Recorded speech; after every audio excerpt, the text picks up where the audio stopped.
Welcome back to the Creator Files podcast. This is the last episode of this challenge. Of course, the podcast will continue, but for this 30-day challenge that Ricky was doing of publishing a video every day on his new channel for 30 days straight, we have finished that. He finished yesterday. Yep. And tell us a little bit about how it went. Your expectation. First, let's recap the expectations. Yeah. So your only goal at all was to publish consistently for 30 days straight. You said this challenge will be a success if you do that.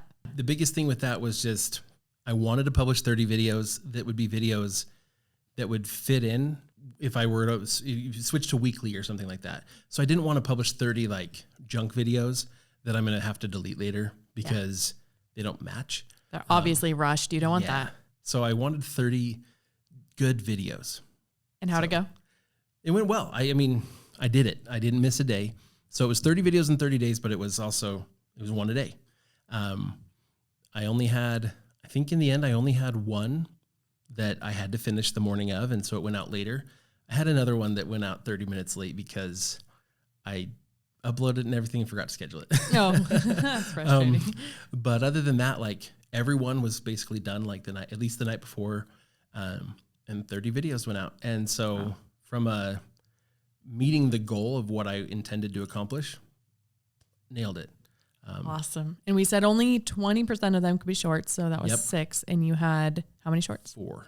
So nice. Only 4 of them ended up being shorts. You didn't even use them all. They were, and I mean, the shorts were easy. It was nice to have a little bit of a reprieve. Yeah.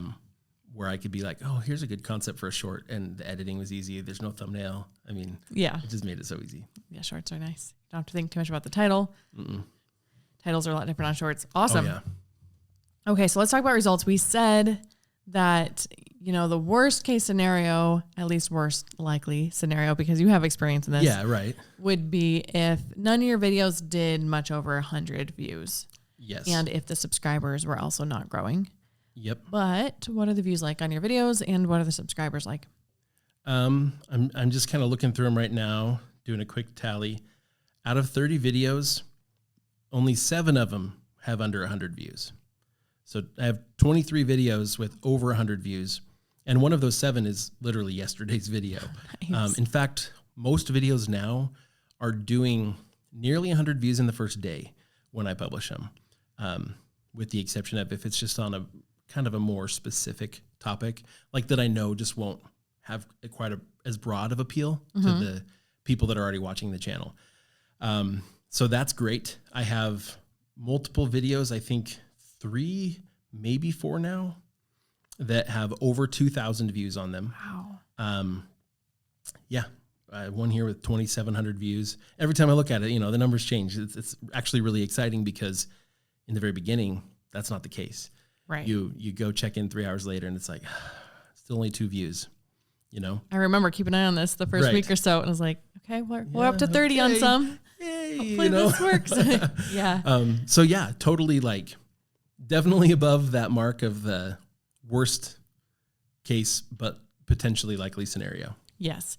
And it's really good that they all have decent, not all, but the vast majority of them have over 100 views because I think that's much better than if you have almost all of your videos have low views, but a couple that blew up, because then you don't know if you can maintain that or exactly what you did to get that to work. And so it's a lot better if you just have kind of consistently decent views rather than just a couple crazy outliers. But you kind of had both. You had a couple before that really did well. Right. And then also a very healthy baseline. So that's exciting. I do. Yeah. I've got several videos with 500 views or so on them. A few more that are over 1,000. So it's kind of a nice spread. And honestly, I'm pretty confident that most of these videos over time are going to get a lot more views. Again, having created channels in the past, I know these videos aren't dead. I was just looking yesterday at a channel that I started with Jim a few years ago. And I was just kind of looking at, how are the videos doing on that? And I just went on the front end of YouTube. You can just look at a channel, click on the videos tab and sort by popularity. And I went through about the first 20 videos or so, and probably half of them are from the first 3 months of the channel's existence. Wow. So, and it's not like we were getting hundreds of thousands of views in those first 3 months. It's just that over time, those videos have been shown and reshown. Some of them have some searchability factor to them. They're going to show up for a lot of different searches, but also there's enough appeal to them, enough interest in those topics, and they're evergreen enough. They're not so like time specific that they're still relevant today. Yeah. And so you can go watch that video now, and people are, and they have hundreds of thousands of views on these videos that we created. They were some of the first videos we ever made on that channel. That's wild. I just have so much time to get views and gain popularity and get shared. Just give it time. Yeah. Awesome. Okay. So then your best case scenario, and you said you thought this was unlikely, but possible. And that was to be monetized in a month or reach one of the monetization goals. Right. And how We're did not that there. go? Not there. We're not there. In fact, neither of the two. And when I say monetized, I'm not talking about kind of the new low-level monetization. YouTube is now, at least for some creators, allowing you to start getting like super chats and stuff like that when you reach some lower numbers, right? I think it's like 500 subscribers, and I want to say still like 3,000 watch hours. And so I'm talking about the 1,000 subscribers, 4,000 hours of watch time. And traditional. Yeah. And I just like would have loved to hit one of those two numbers. I've said before on this podcast that a lot of channels seem to like either get a lot of subscribers, but not a lot of watch time, or vice versa. This channel they're just tracking each other almost perfectly. So on watch time, I'm about 35% of the way there. And on subscribers, I'm 32% of the way there. So right around a third of the way after the first 30 days. And considering that all of those numbers are on a growth trajectory, I don't even have to like accelerate really to be able to hit my more like realistic goal that I set from an outcome basis. So that was the third thing, as we said, what was the most likely scenario? And you said that the most likely good scenario would be to get monetized in 2 months by the end of October. And you're on track for that at this rate. Because the first 2 weeks of the challenge were so slow, just because that's how it goes. And then after that, it really started to it does. I've shared this on the creator files in the community there. So if you're on YouTube, like go check out our page and go check out the community itself. Cause I'm actually going to show you like the views graph and stuff. You'll see, it looks like right now over the last few days, I'm kind of bouncing around sort of a plateau, right? The growth kind of leveled off. That probably happened 5 times over the course of this challenge. It's just that when you look at the graph now, you can't see the earlier ones because of the movement that's happened since then. And if we look at this same graph in 3 months, the current quote plateau won't be visible anymore because it'll be such a small piece of the overall picture. Wow. It's just going up. So if you just if you're looking at your numbers every day and you're like, oh, I've plateaued. Like, no, you really haven't. The same thing is true like for weight loss. Doctors don't consider you having a weight loss plateau unless it lasts 3 months. Wow. Because it's normal for you to kind of hit a level, kind of level out for a bit, and then kind of have a larger breakthrough. The problem is that we're impatient people. Yeah. And so like we start reacting and overreacting, or then we have an emotional reaction and go eat a bunch of chocolate, right? And then you just ruin it all. And you're like, yep, see, the diet failed. It's like, well, no, you probably should have just stayed the course for a bit longer. The same thing is true here. Right now, like somebody could look at that and be like, his channel's already plateaued.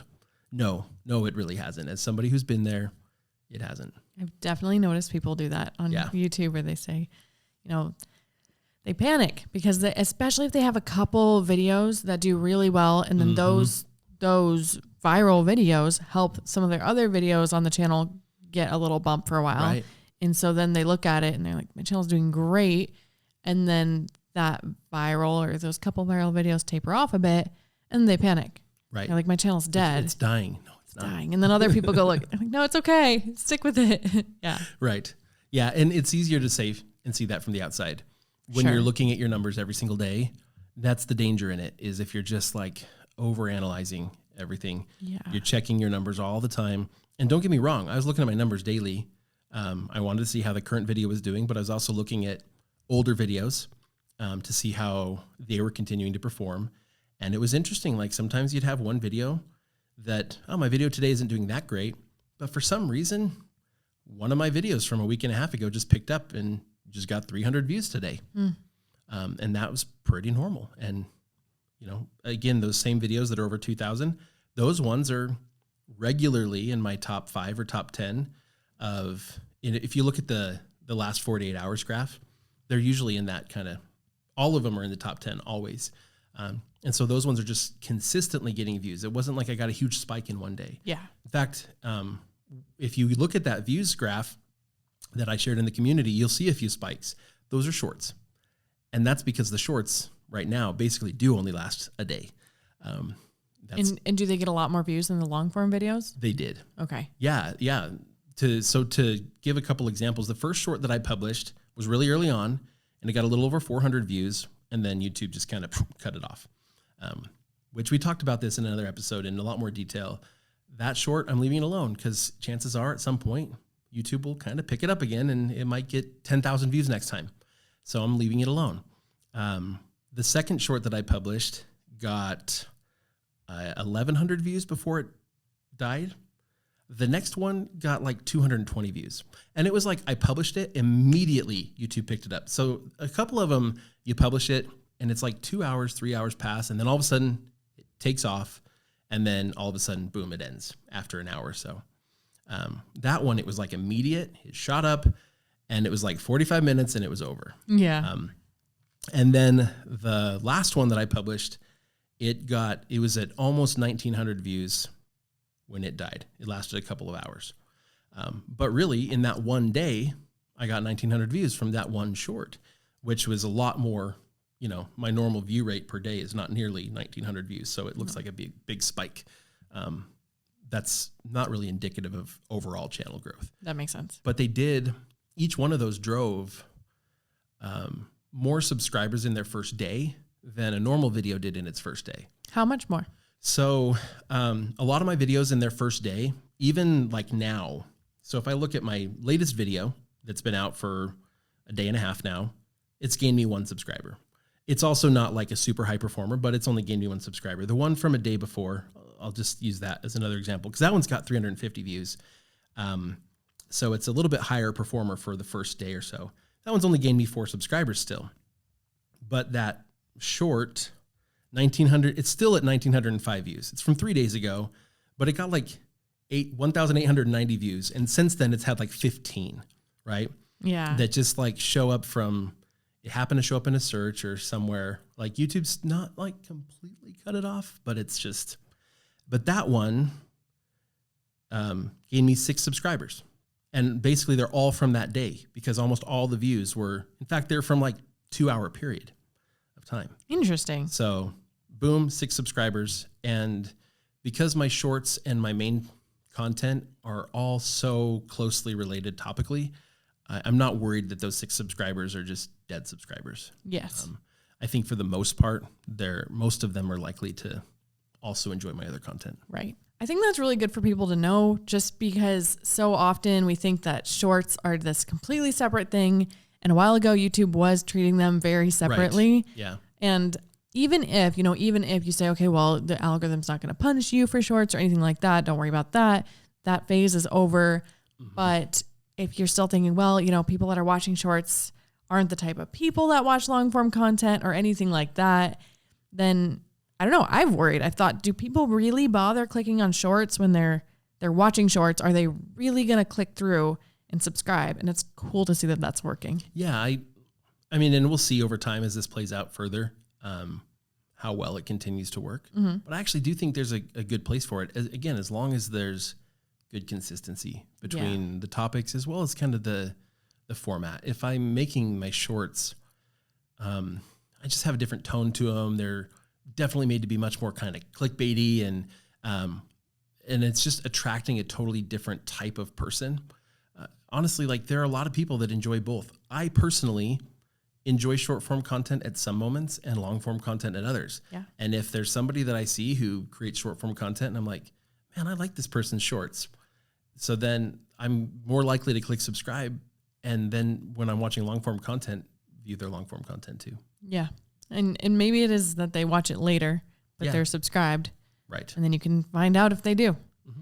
And what do you think about, so can we say that this is an mostly informational channel?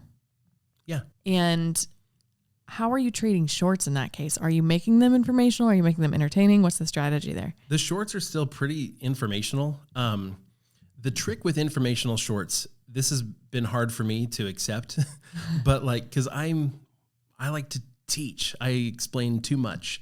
And so I would try to pack too much in and I'd end up with 2.5 minutes of content and have to trim it down to 59 seconds.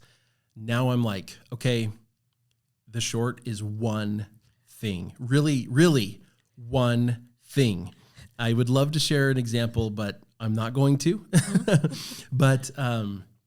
But really, like sometimes the stuff that you put into a short seems like, can't believe I'm making a whole video about this one tiny thing. And really it came from like, I think it clicked even more in that conversation that you'll probably remember where Nathan brought up something he's doing on his personal channel. And he mentioned one of his best performing shorts. And I'm like, really? That's what people like, that's the one that they didn't swipe away from. And it made me realize, okay, you know what? Short form content, I can stay a little more superficial. I can cover something just tiny, but they're still pretty informational. Mm-hmm. Because if I were to go really entertainment heavy, it wouldn't translate well to my long form content. Yeah, which we've experimented with, not on this channel, right, I don't think, but really on other channels of, entertaining videos, shorts on more informational channels. Yeah. And even the best ones we did, I think they didn't perform that well. They really didn't. We thought, well, maybe they'll just reach kind of the broader audience that likes the entertainment of it and then make them more aware of us and our topic or whatever. Nope. YouTube just didn't spread those shorts very far because I think YouTube was kind of guessing at the audience based on our long form audience. And the long form audience was like, what is this? Where's the information? Yeah. And so it just didn't do that well. So now on those other channels, we're mostly, it is very much like here's a quick little tidbit, informational, very closely related to our long form content. And you have this strategy of narrowing it down to one thing. Yes. It's funny how it feels like, sometimes it feels like one thing is a million things. One time I read the book, The One Thing, and then Jim asked me what I got from it. And I listed what my one thing was going to be. I listed like six things in my mind. It was one. And he said, did we read the same book? It's like, well, it used to be 60 things and now it's only 6. So exactly. I'm doing better. Progress. Yeah. That's good to remember though, for shorts, especially because you don't always want them to be 59 seconds. No. It can be better if they're shorter. So we're actually finding a lot. But it should be complete at 15 seconds or 20 seconds. Yes. Right. It shouldn't. Okay. No, complete to the sense of like, it's great if they still wanted a little more, but it's still like, wasn't at least a complete enough thought. You know what I mean? Like, if it cuts off and you never get to the punch, they can't be confused. Right. Yeah. They need, but at the same time, like it should end slightly before they thought it was supposed to end. Mm-hmm. And then they're more likely to watch the whole thing. So there's a bit of strategy there with shorts. That makes sense. Yeah. And what about trying to get them to do a long form video? Have you experimented much with that on this channel or not yet? Not a lot yet. Again, there's only the 4 shorts, but also, a couple of them now. I've done the new YouTube where I link to a long form piece of content that's very closely related. Mm-hmm. I'll have to look to see if that's driven any traffic at all. I doubt that it's done much. Okay. But over time, as those shorts get shown again and again in the future, again, we had shorts on a previous channel that we published and they got 10,000 views and they're a couple years old that now have 13 million views. Man. So just because your short stopped doesn't mean it failed. Just remember that, let it be. Yeah. Anyway, leave it up. Yep. And if there's those ones where I linked, there's not a very clear like call to action, like go watch this other video. I think it would perform better if there was a really compelling reason to click to watch it. In that case, do you think you would cut off the information before they have it all? Or would you give them kind of a complete bit of information, but then the promise of extra? Yeah, I think in that case, I would want to give them one complete thing, but that whets their appetite enough to where they're like, okay, but I want more. And that way they're much more likely to click. Yeah. And so in that case, it's almost a little bit more of like a video trailer where it's like, I got enough to get me excited about it, but it doesn't feel slimy. Yeah. Right. It's not like, in the video, I'm kind of making the promise that I'm going to give you something huge, but I'm actually only going to tell you about the huge thing and make you go watch my hour-long webinar. That'll make me go mad. Yeah, exactly. Yeah, we don't want that. Cool. Okay, what was the hardest part of the challenge for you? The hardest part really was just being able to put in the time every day. In this case, coming up with video ideas wasn't that hard. I would say I got to the point at the very end where, I had plenty of ideas, but it was like, I need to film a video today and edit it today for tomorrow. It's the last one. And my ideas list has a bunch of stuff, but none of them is like something I could really just do really quick right now. Yeah. It's like you're putting so much time into it because it just takes so long to do it that it's hard to be planning ahead for that video a week from now that needs a little bit more foresight. And in some cases that worked because I would early on, because it was like, okay, I'm on day 10. Oh, I want to do this video. Oh, but I need this $10 product from Amazon. Okay, well, I'm going to order it and then I'll film this in 3 days. Yeah. But when you're on day 29 and you're like, I need a video for tomorrow. And it's well, this one's going to require me to spend 3 hours doing something to be able to show it. I don't have time for that today. And so the last video or two, we kind of got to that These point. big ones got pushed off and then you had a bunch of big ones. And then I had a bunch of big ones. So that's where I'm at right now. So like I filmed one this morning and that's kind of where I was. Yesterday I was like, I don't know what to film, but I wanted to have a video ready to start editing today for later this week because I'm not just stopping the channel. So I was like, well, what can I do? And that's when I went into ClickUp, into our scheduler and planner, and I took a bunch of those videos and I put them on the schedule. Mm-hmm. This one will be this week, this one will be this week, or whatever. And that way I could start thinking and doing the pre-work that was needed for each one. So they're spaced out. You're not going to get a bunch of them at one time now. Exactly. And you can kind of prepare for about how much pre-work and when the pre-work needs to start on those. Exactly. Very cool. Yeah. And so on the kind of daily, more average basis, did you find that you thought you would need more time each day than you did? Like, oh, I don't have time for this. And then it ended up being quicker than you expected? Or was it the opposite or about what you expected? I would say that especially as time went on, I got to where things were taking less time than I expected. Cool. And where I just realized like this clicked for me one day when I was editing a video and I got it done, but it was late, or I got it done enough. Mm-hmm. And it was getting late and I wanted to add more things, more effects, more stuff. And I was like, nope, I'm just going to be done. I need to sleep tonight, Yeah. So I exported the video, I uploaded it to YouTube, made a thumbnail, and I went to bed. And the next day, my wife watched the video and was like, this is my favorite one. And the video performed great. And in fact, it's my highest performing video on the channel. Now that I think about it, I didn't make that connection till just now. Wow. But it's the video concept was compelling enough. The presentation was good enough. And I could have planned to spend probably another hour just kind of adding to it to effects wise and stuff, and putting more text on the screen, things to just, even things as simple as sometimes cropping in and cropping out, mm-hmm. just to kind of snap people's attention back. But nope, all of that ended up being unnecessary. Wow. And is there any part of you that regrets not doing that because that video performed so well? Do you think, oh, well, this was one of the best ideas anyways? How well would it have done if I had done those things? Or do you not look at it like that? I'm looking at it more like, while those things are good, if you have a video that's compelling enough and that's visual enough, it helped because I was showing stuff. I was moving around a lot more Okay. than like in our talking head videos that we make a lot for Income School and channel makers. We're oftentimes mostly just kind of talking to the camera.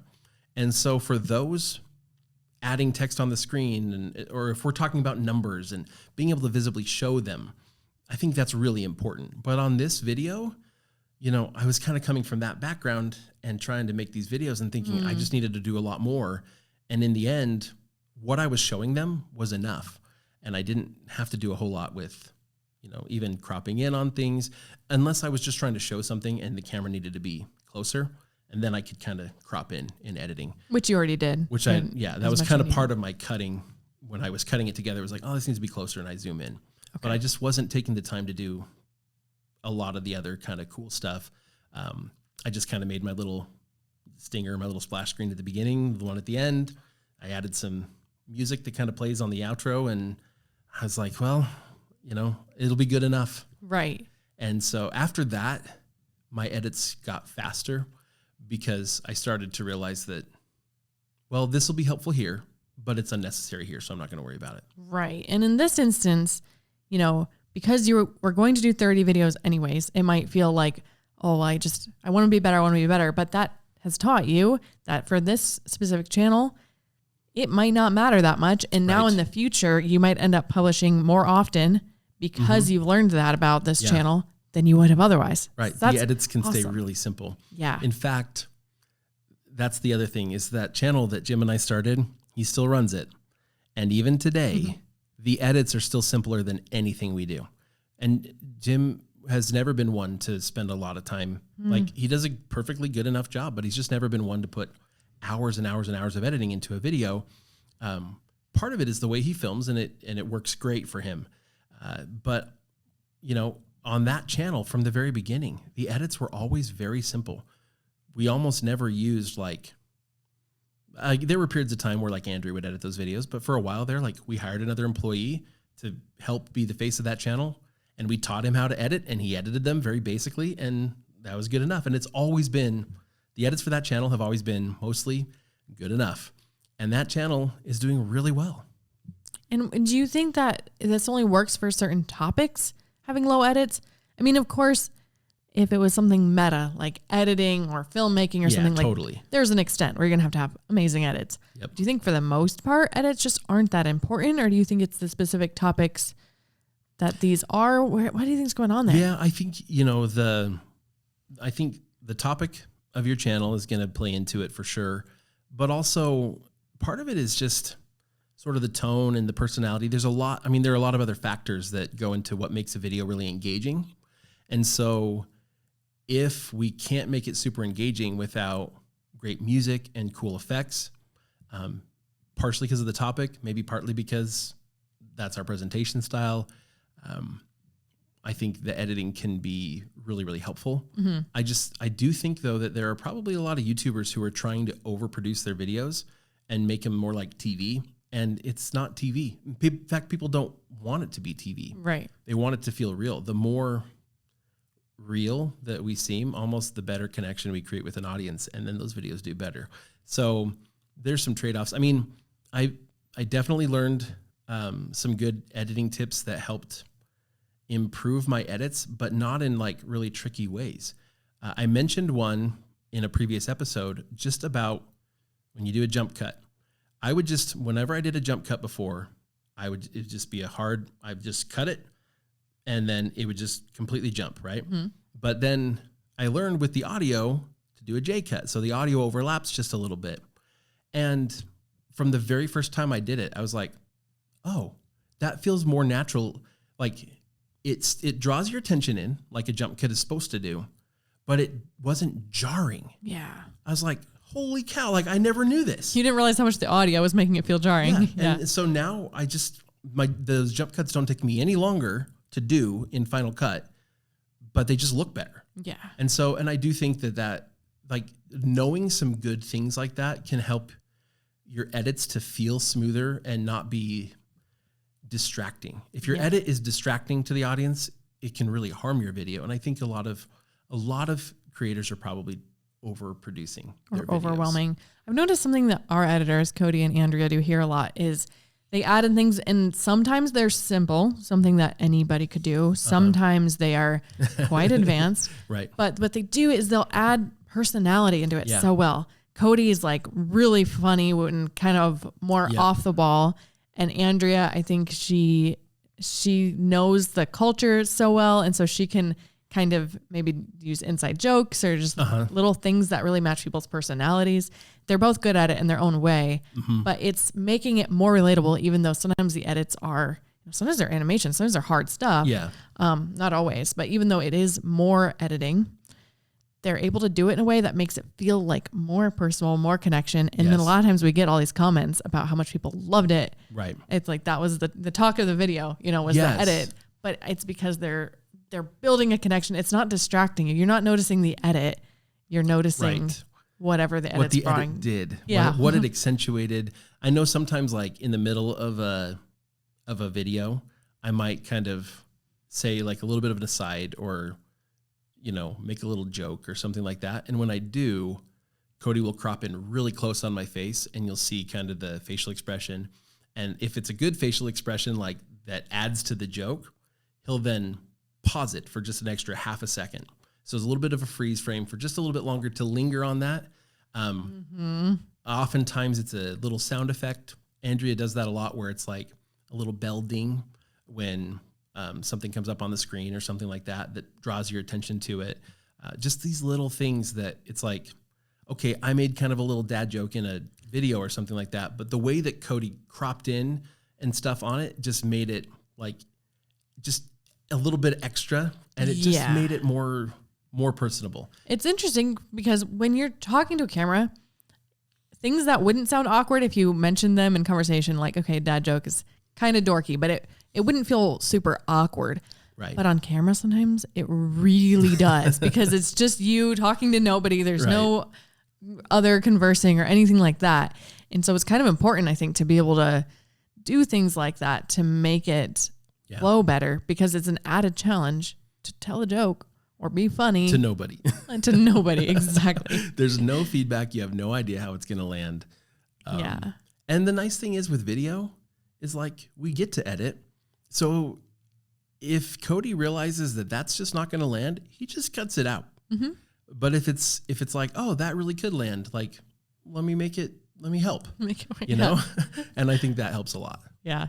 That's awesome. I think those are really good editing tips that don't require a lot of skill. Like you're kind of proving it in a way. I mean, this is not a huge data set, but it is something. Yeah. And I think you've had enough overall experience with all of your channels to realize that a lot of times less is more. Yes. Yeah, which I would say helps so. when you're trying to publish daily. Yes, it does. Cool. So I was going to ask you what surprised you the most about the challenge, but I'm wondering if it wasn't that video or was there something else that surprised you a lot? It probably was that video. And it's funny because after a few days, I just stopped thinking about that. Like that's why I say it was literally in this conversation that I realized actually that video is currently the best one on the channel. Wow. But yeah, I think that's probably it. It's hard to think if there was anything else that was super surprising other than maybe just, not realizing or not knowing like how much it would affect me or how it would really feel to go back to zero, start at the beginning, and know that even with the channels I've built and knowing how this whole thing works, you still publish a video and you still are like, is anybody going to watch this? Like, please, please, please. I hope, Good enough. Yeah. And just feeling what that's like once again. It's like, you would think that knowing how this usually plays out, that I would have been just like, it's no big deal. Like, I'm not even going to look. No, like I definitely was in the trenches again and just like, okay, I hope this one works too. Yeah. Before the challenge, it seemed like you were really, really not even hardly thinking about it. You're just like, oh no, it works. I know this works. I know I can do it. And then once you started, it was a little more like, I hope. Yeah. It's like, well, I published a video yesterday and now it's up to 7 or whatever. Yeah. Or at least once it got closer to the starting time, I should say. But yeah. Yeah. Yeah. And so for anybody listening that's still in that phase, and because they have less experience, might be in it a lot longer than you had to be. Would you say, aside from stick with it, is there any other encouragement or advice that you'd give? Yeah, I think, stick with it is really good. It's really important. I do also think it's important to be able to learn from your experience as you go. Sticking with the wrong thing doesn't help. So the problem is, though, until you have several videos, you don't really have much to go off of. One of the things that's just really helped me the most is that I quickly put out 30 videos. And so, even when I was halfway done at 15 videos, like I already had a decent video library. YouTube was already quickly figuring out the audience, and YouTube hasn't totally figured out the audience. If they had, several of these videos I know would have 100,000 views on them. Like, it's going to take a bit for YouTube to really trust my content with a broader group. And that's totally normal and fine. But just recognize that you're not going to know what's really working really well and not working at all for a while, because you could have a video that is top notch, but just YouTube doesn't know who to show it to yet. And in the early days, YouTube is going to be really conservative with their testing. Yeah. So you don't want to jump to conclusions early on, even if a video doesn't do well, because it might not have found the right audience. So it's like, stick with it long enough to get 20 videos out there. And then if nothing's working at all, okay, maybe it's time to try to kind of figure out what's going on. I think that's really the advice I would give. Okay. And so if you can do anything to speed up those first 20 videos, do that. If you're doing a video every week or every other week, 20 videos takes a long time. Yeah. Yeah, it does. It's a lot more perseverance in a way. It might sound harder and more overwhelming to do a bunch right at the beginning. But and I don't expect people to do a video every day. It's a lot. Yeah, but maybe a few a week. Yes. That way you don't have to have the emotional resilience to make it a year before you have enough videos to see how it's doing. And that means simplifying. It means not overproducing your videos, not feeling, again, if you're in a space where just like you're going to have to because it's really visual, okay, just recognize, I've known multiple people, but I have a friend from high school growing up who his channel was literally animating, and he could publish one video a month because it literally took him, he was a full-time YouTuber, and it just took him that many hours to create the animations and make the video. And so he couldn't publish more often than that. But his videos were getting millions of views because they were just really that good. I would say that that's an uncommon recipe. That there is a recipe to make that happen, but I think it's not a guarantee. And, anyway, so there are some spaces where it makes sense. Mark Rober isn't going to do a new squirrel maze every single week or something like that. It takes a long time to produce his videos and do the things that he does. And so, but he has settled into a recipe that just works incredibly well for him. And it didn't take off on his first video ever. It took a bit. So I would just say, even with the best of the best, it didn't work right away. No, you can't. Mr. Beast talks about spending literally years on YouTube before he really found what worked really well. Yeah. And now it's who everybody's heard of. Yeah. And I love how you are estimating the growth of your channel instead of just saying, oh, well, most of my videos have a bit over 100 views. You're looking at it in a very different way. That's helping you realize you will probably be monetized by the end of 2 months, October. Right. Can you really simply show us how you're doing that? So are you factoring in outliers? Are you looking at the growth, or are you just pretending that it's not going to grow at all and you're just looking at the daily views? Are you taking into account if you start publishing less? How exactly are you calculating that? Yeah. So mostly I'm kind of looking at the trajectory of the channel, subscriber growth. And I recognize that, at this point you might say, well, if you're going to slow down your publishing schedule, can you really say that your subscriber growth rate is going to stay where it's at? Yeah. So basically what I'm saying is, if my subscriber growth rate, like the number of subscribers per day that I get, stays about where it averages right now for the last few days, and if my watch time per day stays about where it's been for the last few days, it doesn't have to do any more than that. If it just stays, if it plateaus, just doesn't decrease, then by about the end of the second month, I should be there. And so that's kind of where I'm started. But I recognize I'll be going to be publishing less often. But the reality is a lot of my views and most of my watch time and subscriber growth isn't happening on the brand new video.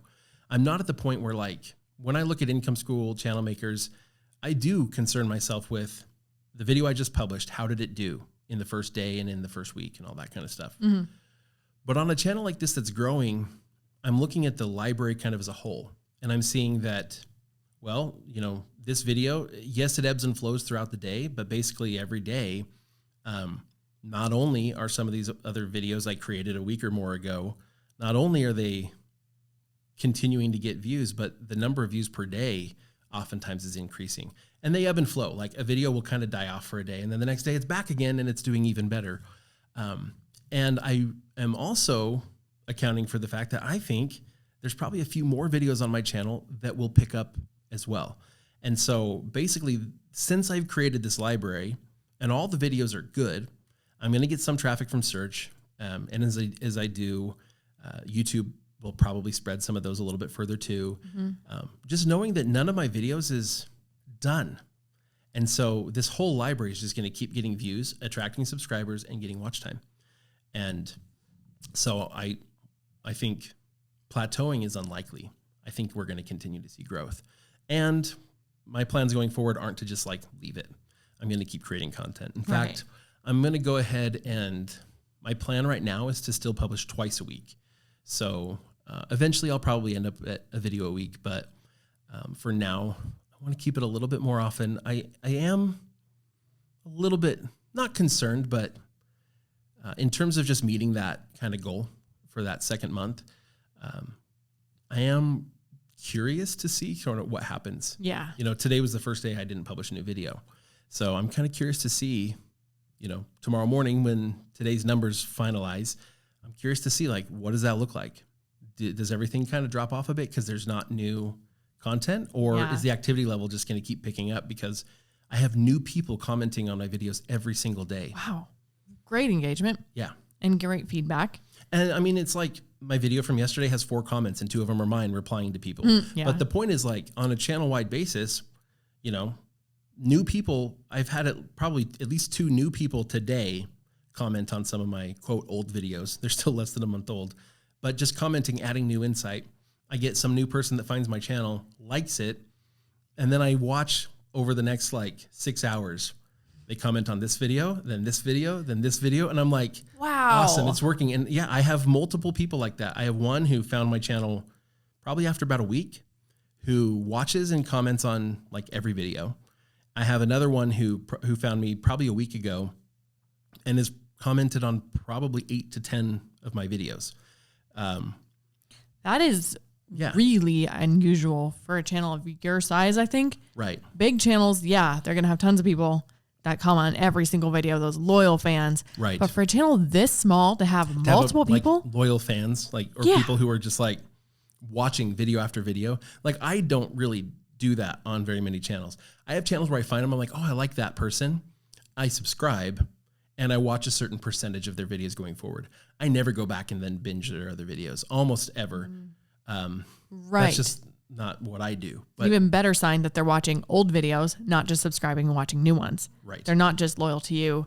Like, okay, I'll see what you put out. Yeah, let's see what else you've already got. They want all of it. Yep. That is so cool and such a good sign. Like, that's probably a better long-term sign than, you know, the monetization goals or anything else that you could have hit, just that you have people that loyal. And that's the story we hear all the time. Whenever I meet people in person who know me from Income School, they're like, yeah, I found this one video of yours, and next thing I knew, I had binged every video on your channel. I'm like, there's over 300 videos on my channel. Like, yeah, I've watched everything you've published. It's like, okay, wow. A lot of time. You've watched me more than I have. And that's fine. I think that's, you know, in some ways kind of flattering, but it's also just a really good sign that they connected. Mm-hmm. I had a comment, I think yesterday, from someone who said, do you have another YouTube channel? And they said it, they followed it up. They didn't say like, I feel like I've seen you before. No, they said, do you have another YouTube channel? Producing YouTube videos is hard, and you seem pretty polished, like you know what you're doing. It's like, this is someone who's creating video content themselves. And they're like, how is this brand new YouTuber seem this comfortable on camera? And so they're like, you've done this before, haven't you? And I honestly replied, yeah, I have quite a bit, but I decided like this was the channel I wanted to do for a long time. And I've decided it's finally time to do it. So here I am. But yes, I do have experience as a YouTuber, you know? And you think the main reason that stood out to them was the on-camera presence? I think so. It was the camera angles, other factors? There were probably a lot of those factors, like the editing. I've stayed pretty basic from the beginning, but it's edited more than just I kind of clipped it together and made a few cuts, and it's kind of awkward. Right. Like a lot of brand new YouTubers would be. Yeah. A lot of brand new YouTubers, like there's little things where it's not so much amount, but it's knowing how to do them right. Like, you know, you have LUTs or color changes or, you know, the audio, you know how to have everything about right. You don't have anything that's like glaringly annoying. Exactly. Right. And so they probably noticed that. Yeah, they probably did. And they probably noticed like, yeah, your lighting looks pretty good. Like I have a light on me, you know, you're in focus. Yeah. Everything's in focus. You know, a lot of YouTubers who don't know what they're doing, they're out of focus. Right. Yeah. It's just all those little things. And most people wouldn't notice that. They're just like, oh, I like this YouTuber. But someone who's trying themselves, they're like, oh, wow, this person knows what they're doing. They know it's hard to do. Yeah. Like their channel's a month old and they're surpassing me already. When people see that, they're just like, okay, what can I learn here? This person must know what they're doing. Right. And I think, I don't know, that was kind of a cool thing to hear, that someone like noticed and acknowledged that like, you're doing a good job already. Right. Especially without really fancy edits. You don't have animations or anything fancy. Yeah. Any animations I have, air quotes, are built-in add-ons that either Final Cut has built in or that we bought through Pixel Film Studios. They have a lot of little add-ons for Final Cut where it's like, you know, you want your name to pop up at the bottom of the screen.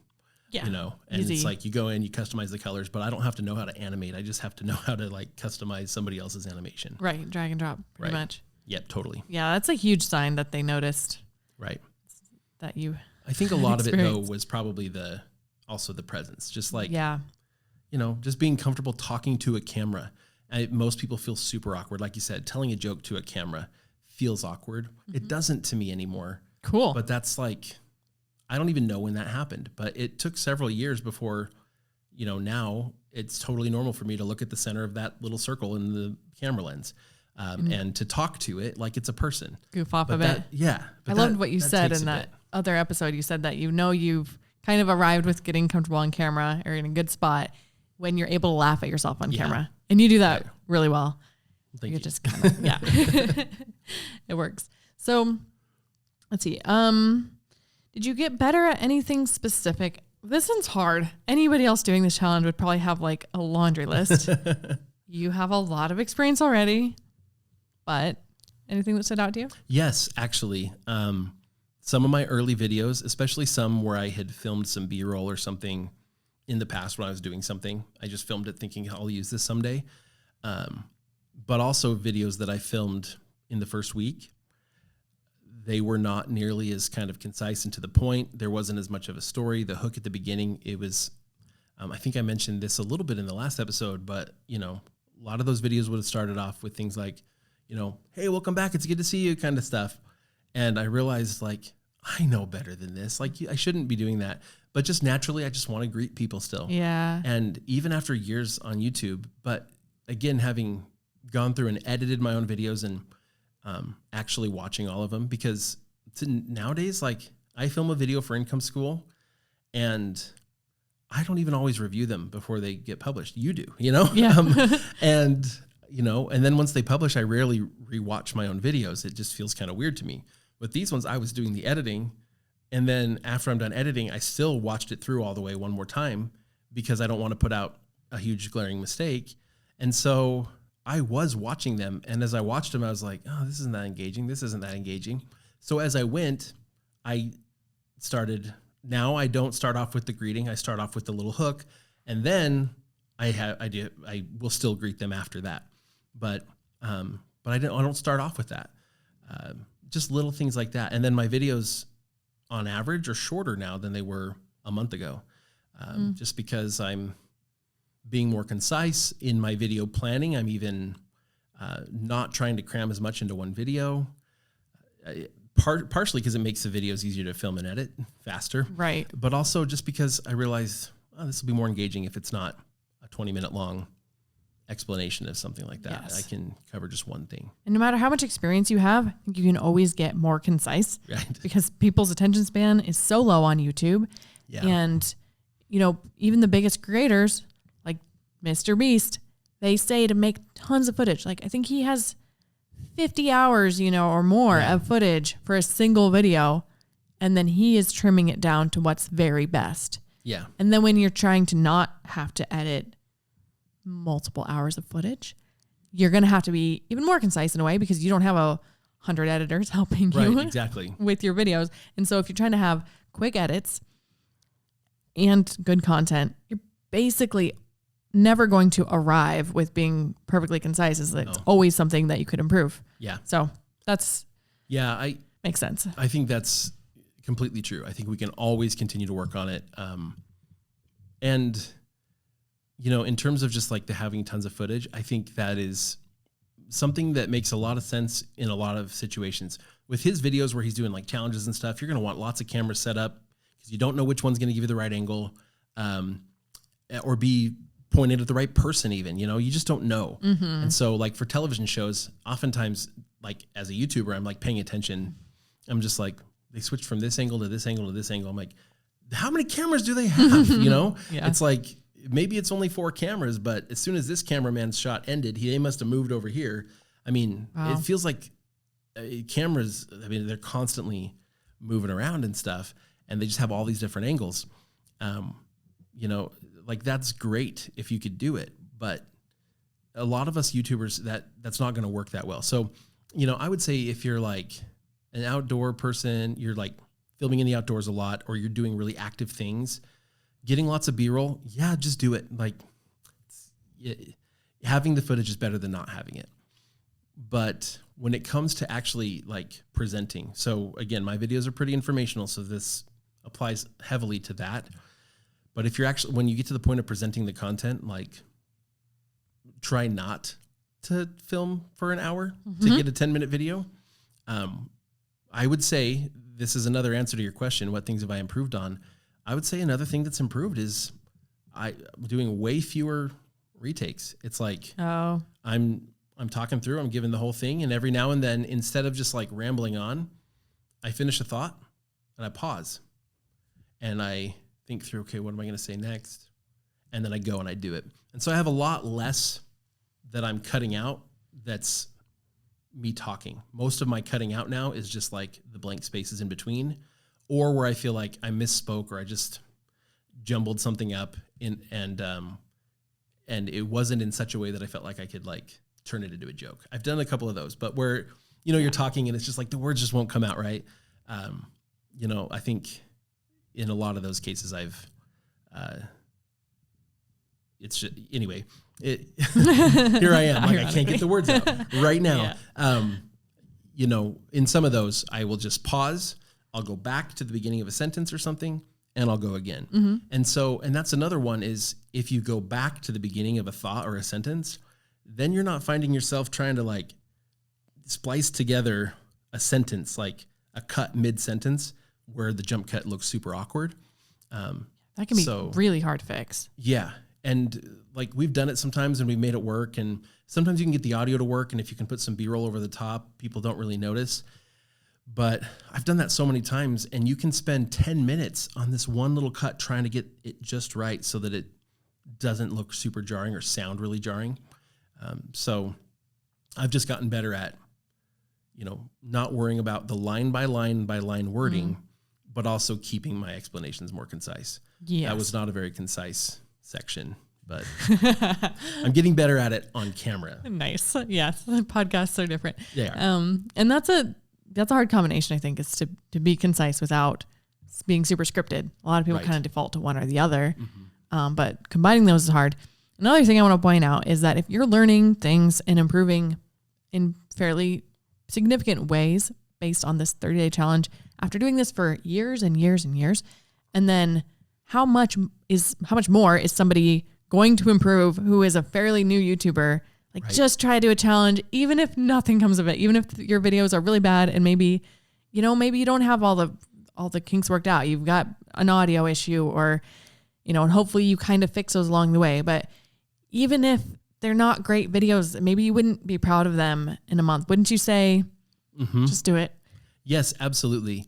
If you're not embarrassed by your old videos after 6 months and many times even 1 month, then you're probably not improving enough. Good point. I've heard Mr. Beast say the same thing, but I am a firm believer in that. I believed it for a long time. There have been many times where I film a video and by the time it gets through editing, I'm like, oh, I wish I could do it again. Yeah. And sometimes we have, and I would not say to do that. I would say just publish it. What do you think of kind of recording twice? Like recording once and doing your best as if you're going to publish it. And maybe you decide you're going to like pick which take was best. That way you take that first one seriously and then recording again immediately after, especially if the recording's, taking you 15 to 20 minutes for at least one single take. But then, and I know it's some projects and stuff, this isn't going to work, but if it was like talking head and it could work. Yeah. And then, the planning and the ideating and the editing still the majority of the time. Do you think that makes sense or do you think that's overthinking it at these early stages? I think that makes a lot of sense. In fact, we used to do that a lot because Jim and I would film kind of one-take videos a lot of times with very few cuts. And it helped that there were two of us, so one could talk and then the other, we could pause a little bit while the other talked, and that helped a lot to keep it moving. But if a take wasn't quite what we wanted, it was like, let's just do it again. If we felt good about that first take, we just wouldn't. But there were a lot of times where it was like, well, let's just do it a second time. Yeah. And like, the first time we filmed it, I didn't have it as a crutch thinking, oh, well, we're going to do a second one. So I couldn't just lean on that. But on the other hand, having that as an option, I think is fantastic. Usually when I do it, when I present something, or even if I write something, I don't know if a lot of you experience this as a blogger. I definitely have where it like didn't autosave or whatever. And you write a whole blog post and then you lose it all. And then you go to rewrite it, but the second time it's shorter. We do the same thing on camera a lot because now that we've worked through everything, our thoughts are more organized in our brain and we're more concise. Yeah. I read a book. I can't remember who it was, but the author said that halfway through the book, I think his laptop got stolen out of his car. Oh no. He lost everything. It might've been like more than halfway through the book. I don't know. It was hundreds of hours lost, I think. And then he said he was just so grateful that happened because the second time he wrote it, it was so much better. It's crazy. I think there's a lot of value in that, especially if you're concerned that you're being too wordy and you want to try to really dial in the actual filming and presenting. I think that's probably a good exercise. Yeah. And I know I default to like redoing a segment a lot. So I'll say a piece of it and then, oh no, I want to do another take. I want to do another take. But I think it's probably better practice long-term and going to, serve me better if I can get in the habit of doing the full video. And then if I need to do the full thing again, I can redo that. And of course, like you said, go back to the beginning of a sentence if you need to, if you really stumbled. Yeah. But don't have that in mind of like, oh, I could make that sound a little better. No, just go through the whole thing. Right. And if you want to try to make the whole thing sound a little better, go through it again. I think absolutely. I'd like to try that. And I never expect myself to talk for 10 or 15 minutes with no cuts. Okay. Like if it's just me, especially, that's just not an expectation that I have. So I don't have a problem with pausing in the middle of a video to gather my thoughts and then start again, or to, fix a mistake or something. I'm not going to start over because I fumbled on a sentence somewhere in the middle of the video. You could be filming all day if that's the case, But I do like the idea of filming a video front to back. I had one in this challenge where I filmed the video front to back, and then I discovered that I think it was it was either the camera or the mic. One of them wasn't recording. Like, it was probably the mic. What I had probably done was I set it to record, but it's the same action to record and stop recording. And for some reason, when I turned the camera to record, and then I did that on the mic, I must have already been recording. So I stopped the recording. I recorded the whole video on the camera, but the mic was stopped. And so I went in to get the audio and was like, I don't have any audio for like the whole video. And so I immediately went back in the room and just refilmed real quick. And it was fine. You know, it's probably better the second time. And I think there's really something to be said about that. Yeah. Especially if you're newer. Yeah. Then go for it. Yeah. And then you could pick which take, maybe even splice them together a little bit. Yeah. If you want to spend gives the you time more editing. footage and stuff so that if you're like, I really liked this one point I made the first time through that I forgot to say the second time. But other than that, the second take was the better one. Yeah. Cool. Yeah. Now you have both. Awesome. Is there anything else you'd like to say about this challenge? Not really, other than there's so much value in pushing yourself. So whatever that looks like, I'd say. Yeah. It doesn't have to be a 30-day challenge. Publishing daily for 30 days. It's just, I realize that life situations make that not feasible for a lot of people. Yeah. Don't get me wrong. It was incredibly difficult for me too. It was a lot of spending my evenings editing videos instead of doing stuff at home with the family. And so it wasn't like I could just dedicate all my work time to that. But at the same time, quite a life. Yeah, I mean, you have, right? you run this business, you have a large family, you have hobbies. It's not like. Yeah. But it did mean like, you know, some of the hobby kind of stuff that I would normally do, maybe taking a little bit of a break from that, just for a little bit, because it was important to me to do this. So whatever that looks like for you, just like finding a way to stretch you a little bit past what you think your limits might be, you know, just push yourself. And if you fall a little bit short of it, you'll probably still learn a ton in the process. Absolutely. Awesome. Well, this challenge has been so exciting. I can't wait to check in with everybody again at the end of October, or maybe a little sooner, depending on how it goes. Yeah. When the channel hits monetization. And, you know, at the end of the year-ish, we will reveal the niche. Yep. So everybody will know what that has been.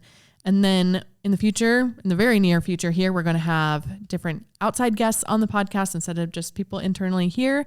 And we're going to be doing more challenges. So stick around, and thank you so much for following this challenge so far. And if you are curious about more of, I mean, we had a ton of different advice and things. The recap is kind of just how it went.